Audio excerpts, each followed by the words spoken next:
Do you ever find yourself scrolling through website after website, app after app, store after store, rack after rack, going, do I really want to buy this? Well, it's on sale, so maybe I should buy this.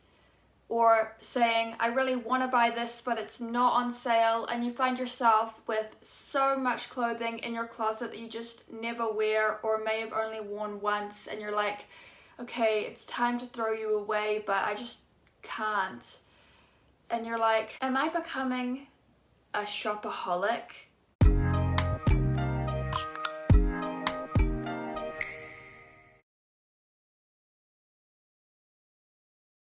Hi, my name is Ashley, and in today's video I'm going to be giving you 5 shopping tips to help you stop spending that money and also how you can save it. Tip number 1, don't just buy something because it's on sale. I know how tempting this can be, but you have to say to yourself, there's nothing in this store that really jumps out at me and appeals to me, so just because something is on sale doesn't mean I should get it, and that way you don't end up with a bunch of clothing in your closet that you never wear. Tip number 2, shop the sales. I know this kind of goes against what I just said, but hear me out. There's a difference between buying something you really love when it's on sale and buying something you don't really like because it's on sale. So unlike before, this time you're seeing something that you absolutely love either in store or online, but it's really expensive or it's out of your price range, but you say to yourself, I need to get this. Well, before you end up buying it, just say to yourself, okay, I need to take a minute and I need to think, okay, now I really, really want this thing, but maybe it'll be there tomorrow, maybe it'll be there next week. And get into the mindset of, okay, I will put this in my cart, but I'm not going to buy it right away. I'm going to wait for there to be a sale on the website, or I'm going to wait for there to be a sale in store, and then I'm going to go into store and I'm going to buy it. Because that way, you've just saved yourself $10 or maybe even more. You know, it's just so much better than just being like, oh, I want this, I want this, I want this, I want this, without really thinking about, okay, this is a lot of money that I'm spending that I could be saving or putting towards other things. So before you end up buying tons and tons of stuff or buying tons and tons of clothing that you know you're never going to wear and you just end up wasting a bunch of money, say to yourself, okay, I'm just going to wait until this goes on sale first. Tip number 3, clear out your wardrobe. Here is what I mean. Create 3 different piles with a donation pile, a maybe pile, and a definitely yes, I'm going to wear this again pile. I know how hard this can be, but you need to get really serious now and say to yourself, okay, am I ever going to wear this again? If yes, put it into the yes pile. Yes, definitely, I am going to wear this again, 100%, not just once, but multiple times. Put it in that pile. If you're sitting there and you're like, I'm not sure, I mean, I think I will, I really like this piece of clothing, maybe try it on and see how you look in it. It might help influence you. But after that, if you're still not sure, put it into the maybe pile. And if you're sitting there going, yeah, no, I don't know what I was thinking, I am definitely never going to wear this again, put it into the trash or donation pile.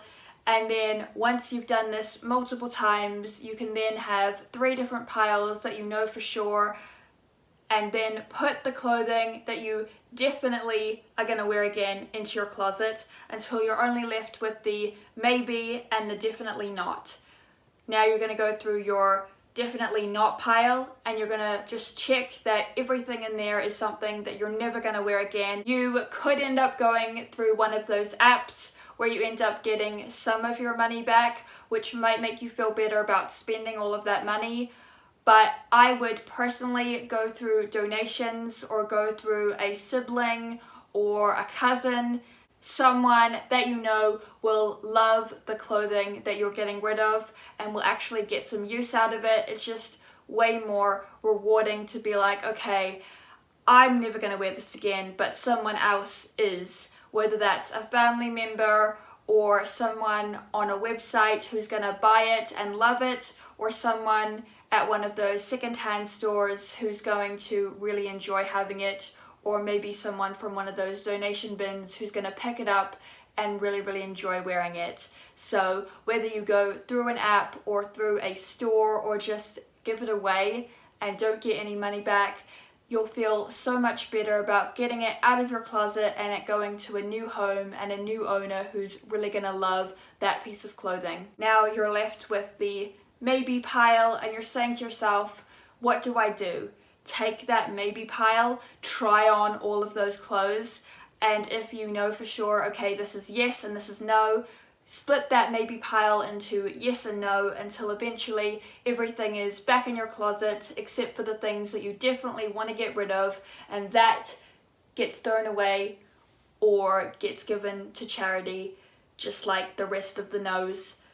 But if you're still unsure, you can put stuff back in your closet, but I would go about this again in a couple of months just to make sure that everything in your closet is stuff you want to keep. And once you've done all of that, then you're all set with moving forward. Tip number 4, create a budget and stick to it.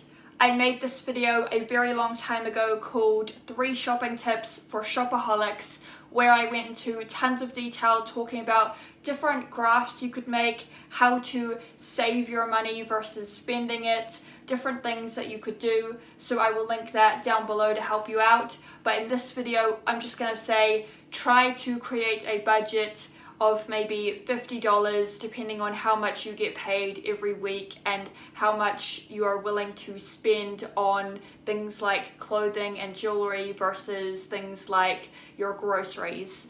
And once you know, okay, this is how much I get paid, and whether you get paid more or less will depend on, by that end of the month, how much you are spending on those different things that you want. So basically, try to work out how much you're willing to spend every month. Create a budget for yourself. Okay, I'm only going to be spending $50 this month on clothing. And that way you'll know, okay, this is how much I'm spending, and if I go over that, I am not going to spend as much the next month. So if I end up spending $60, I have to take $10 away from what I spend next month, so I'll end up spending only $40 next month instead of $50. Finally, tip number 5, I challenge you to go a whole month without spending anything other than groceries and things you really need. Take those weekly paychecks and put it towards something that you really need and save up.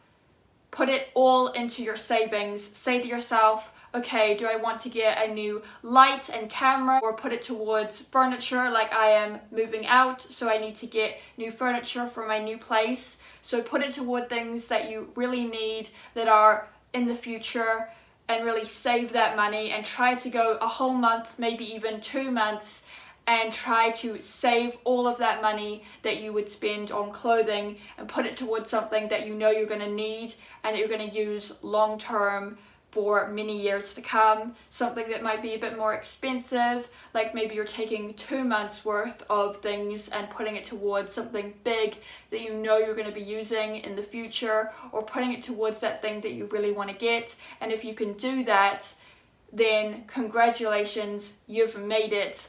You're able to save your money successfully and not spend it on things you don't need. Thank you so much for watching today's video. If you liked it or found it helpful, don't forget to smash it a big thumbs up. Share this video with your friends if you'd like to, and let me know in the comment section down below, did this help you? And I will see you in my next video.